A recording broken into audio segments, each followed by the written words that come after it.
Graça e paz, maravilhosos irmãos, sejam muito bem-vindos ao nosso canal. Eu sou Luiz Carvalho e hoje nós vamos estudar capítulo 35, um capítulo muito especial, penúltimo capítulo aqui da nossa série de números Antigo Testamento. Nós vamos aprender aqui sobre as cidades de refúgio, que eram lugares criados por Deus para proteger as pessoas que cometeram crimes sem intenção, isso mesmo. Então esse aqui é um capítulo sobre justiça equilibrada, sobre misericórdia do Senhor, que é misericordioso, sobre proteção e sobre o Deus que salva vidas, mesmo numa situação de caos, numa situação de morte, de assassinato, enfim. Antes, então, de entrar na nossa palavra, já deixa aquele seu like maroto, ó, dedinho, touch screen, se inscreve no canal, ativa aquele sininho. E lembra, 5 a.m. toda manhã, aquele momento de oração que muda o dia, que é a primícia, que é a entrega. Nós estamos estudando esse livro no 5 a.m. e vamos já mudar para outro livro, que já está terminando números. Próximo capítulo é o 36, é o último, então bora para a palavra. E vamos primeiro esclarecer o que eram essas cidades de refúgio. Olha que coisa linda, olha que coisa maravilhosa aqui. Deus, ele vai mandar Moisés separar 48 cidades para os levitas, né? Aqueles lá que cuidavam do tabernáculo. Dentro dessas 48, 6 seriam cidades de refúgio, conforme está lá no versículo 6. Para que isso? Para proteger as pessoas que cometeram homicídio sem querer, sem intenção, seja através de um acidente, né, de uma tragédia, uma coisa que às vezes acontece que não é culpa da pessoa, né, alguma coisa não planejada, um incidente. Né? Por exemplo, vamos dar um exemplo. Imagina duas pessoas estão trabalhando lá na enxada, na roça, lá capinando lá para Moisés, e é o machado de um escapa. E esse machado atinge a testa, ou do lado aqui na cabeça, que é mais mole, né? Do colega que estava no lado, morreu. Mas foi sem intenção, foi sem maldade, sem ódio. Naquela época, a família do morto, ela podia buscar vingança, tinha um vingador, né, da morte das pessoas. Então Deus cria as cidades de refúgio como lugares de proteção até que um julgamento justo acontecesse nesses casos. Isso mostra o quê? Que Deus é justo, misericordioso, ele protege inocentes, ele não deixa a injustiça vencer, porque não teve intenção, a pessoa não queria, escapou, às vezes caiu uma coisa e matou a pessoa sem querer.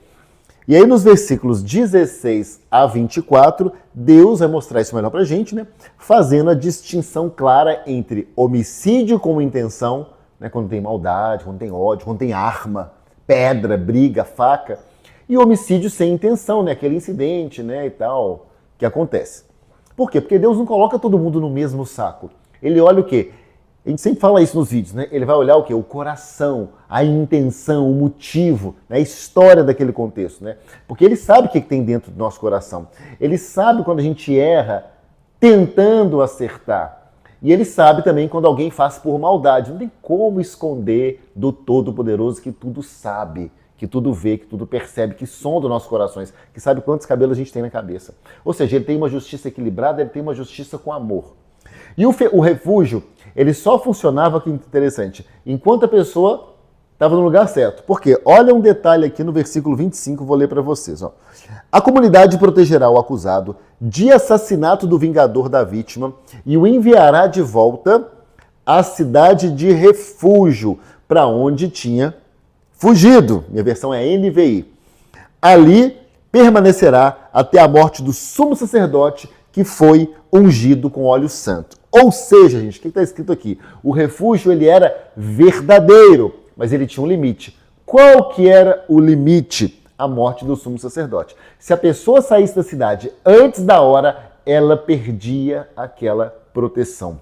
Vamos trazer isso para o dia de hoje, para a nossa vida hoje. O que significa para a gente isso? A proteção de Deus está onde Deus mandou você estar. Fora da vontade de Deus, você fica vulnerável. Mas dentro da vontade dele, se você estiver no centro da vontade dele, você está guardado. Eu me lembro que antes de casar, Deus me mandou para o Rio de Janeiro. A gente está pensando em casar e tudo, ele falou assim, eu quero que vocês morem aqui. A gente estava no Rio de Janeiro, quero que vocês morem nessa cidade, no Rio de Janeiro. Foi um pedido claro. E obedecemos, passamos muito aperto no Rio de Janeiro, né, recém-casados, muito desafio, mas Deus nos guardou, não fomos assaltados nenhuma vez, crescemos muito lá. E uma vez eu fui fazer um trabalho, eu lembro também, um trabalho que eu não consultei a Deus, um trabalho mais desafiante. Não era a vontade dele. Resultado, deu tudo errado. Prejuízo, acidente, desgaste. Eu nem te falo o que aconteceu.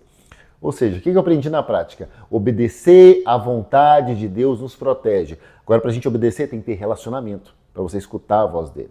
E um outro detalhe interessante também é que aponta para Cristo. Vai apontar para Cristo. A pessoa, olha que interessante, a pessoa só era totalmente livre quando o sumo sacerdote morria. Ou seja, isso aponta para Jesus, porque Jesus é o nosso sumo sacerdote eterno. Quando ele morreu na cruz, a nossa liberdade foi declarada, a dívida foi paga, o acusador perdeu a voz. Então isso também aponta para Cristo. Então Números 35 nos ensina que Deus é justo, a gente vê a justiça de Deus, né? Ele vê as intenções, não só as ações, né? Na questão dos homicídios com ou sem intenção, som do coração. Deus protege os que correm para ele e fora da vontade de Deus não há proteção. Então, vários ensinamentos práticos para a gente trazer para o dia de hoje na nossa vida aqui no canal. Então, Números 35, para a gente encerrar aqui o vídeo, é sobre Deus dizendo assim, e eu vejo quando você erra sem intenção. Eu sei quando o seu coração estava certo e eu protejo quem corre para mim. E Cristo é hoje o nosso refúgio. Nós precisamos correr para Ele, correr para Cristo, porque em Cristo não tem acusação, em Cristo não tem condenação. Em Cristo Jesus, você está guardado quando você corre para Ele, você está protegido e você está livre. Então, se essa palavra tocou o seu coração, comente aqui embaixo. Jesus é hoje a minha cidade de refúgio. Te amo em Cristo Jesus, que Deus continue te abençoando e até o nosso último capítulo de Números, o 36, próximo vídeo. Um grande abraço.